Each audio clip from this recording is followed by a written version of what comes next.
Hey everybody, it's Karina with Karina Loves to Plan. Welcome back to my channel. I am here with, I guess, a quarterly planner update, letting you know how everything is working out so far. Now, I didn't do these in previous years just because my planner lineup in the last couple of years didn't change too much, if at all, because I'm the type of person who stays pretty committed to the planner setup from the beginning of the year, but I thought I'd update you on how everything is going. So I have here my pen and ink journal pile, my journal pile, and then my work notebook pile. So we'll go over each of those here. So we have my pen and ink journal. First is the Hobonichi A5 notebook. And the way that I keep this journal, it's basically a chronological record of everything that I have acquired, both pen and ink, and also all of my currently inked or the things that I'm working on, like my 15 inks 30 days, ink explorations, brown pens, just anything, like for example fountain pen superlatives, anything related to my fountain pen and ink journey for 2025. And then in the front I've got my stickers that I've collected, but also what I'm going to be using this book for in the year, and it looks like I'm about even just under halfway through, is I'll be taking this to pen shows with me as well to collect stamps or writing samples with different nibs from Nibmeisters. So this one is really going to be a catch-all for everything everything that happens pen and ink wise. And then for a little bit more structure, I have this 2024 Hobonichi A6 Hone that I use for paper comparisons and then Zentangle. So this one's a little bit more of a fun one. And this is where I dedicate 2 pages to a pen and ink pairing. And I'm so excited to see what this is going to look like and even sound like at the end of 2025, because it is going to be thick. And that's just the thickness from 3.5 months worth. So very excited. So these two I started the year off with and I'm doing very well with. So that is my pen and ink journal. Moving to the side, we have here my work notebook, and you'll notice that this is different because at the beginning of the year I was using up the last pages of my sterling ink undated A5, and then when I finished that I moved into my Hobonichi A5 notebook with the 52 GSM Tomoe River paper. I'm not going to show you my work notes in it, but it's literally just a notebook. And I write down my daily schedule as well as what calls I've made, things like that. And then this is in a beautiful cover by Bujo Planner. It's in the matte black with the bronze pocket. Really beautiful. I thought I might as well make my work planner really fun and glamorous with this. It's bronze, but it looks kind of like this really lovely pink copper. I love it. So that is my work notebook. And now we have my journals. You will notice that there actually is one missing from this pile, and that is because I decided to stop. I'm going to bring that out here. My little passport gratitude. I was about maybe towards the end, or even really the very beginning of March, and I had fallen quite behind on this. And while I love the practice of this and being able to use those stickers and being able to look back on all the things I'm grateful for, I found this to be just that extra step that I didn't feel was necessary to take on a day-to-day basis. And while at the beginning of the year, the idea for this was fantastic, and I was really looking forward to being able to do this, a quarter of the way through the year, I decided that really it wasn't I don't know if it was necessarily a great addition, or it didn't necessarily complement what I was already using.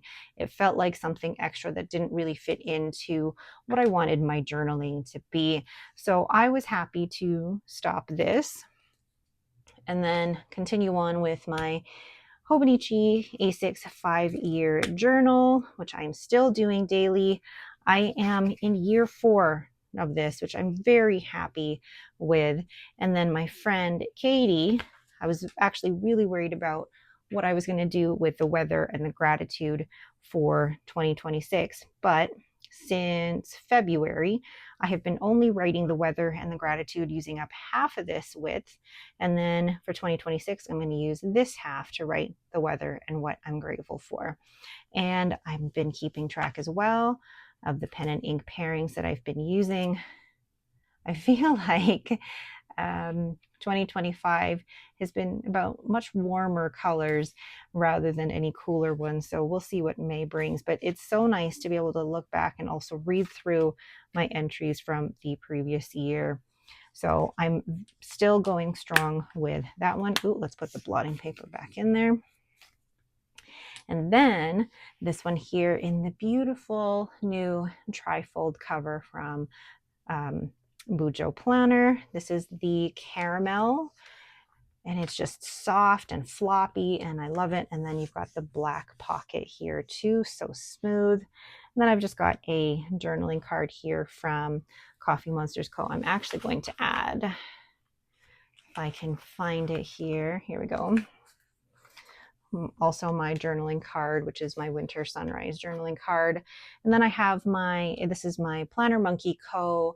400-page A5 notebook with 52 GSM Tomoe River paper.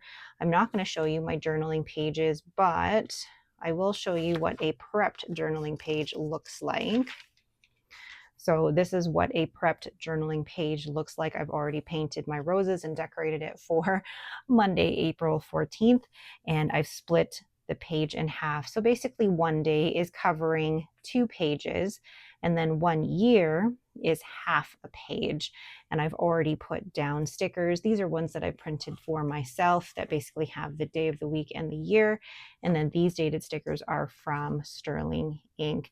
Somebody asked me in a previous video whether this is enough room for me. And actually most of the time, if not actually all the time, I find this is definitely more than enough room for me. When I journal, I do journal about the things that we do on a day-to-day basis. And then there are some things that I go into a little bit deeper. And this is actually the perfect amount of room for me for that amount of detail. And journaling in here takes at most 15 to 30 minutes. So it's a very, very manageable amount of journaling for me. All right. And then also the monthly pages, I keep track of my currently inks, but I'm also hoping to, and I'm a little behind on this, I'm hoping to print off pictures and put some at the bottom here, and do the same with March, and with February, put pictures here as well.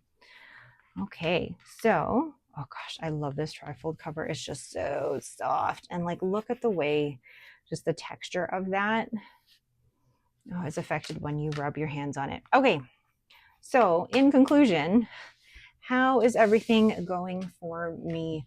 I'm happy with my current setup, my current lineup, because everything is now at a place where it feels like it just fits. Oh, what did I forget? I forgot my Hobonichi weeks. Hold on. I'm giving you a planner and journal update, and I don't even have my planner out. Okay, this is, make sure I'm still in frame here.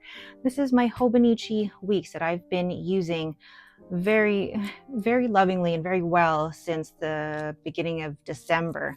And I now have it in a cover from Elysian Papers. I have this little charm, and then this charm from the Coffee Monsters Co. But I love how this leather just shows its wear. And then I've got my cards on the side here. It's got this zip pocket, and then you have the Purple Night Weeks in here, which has been going really well for me. I'm using this area to track my no stationery spend.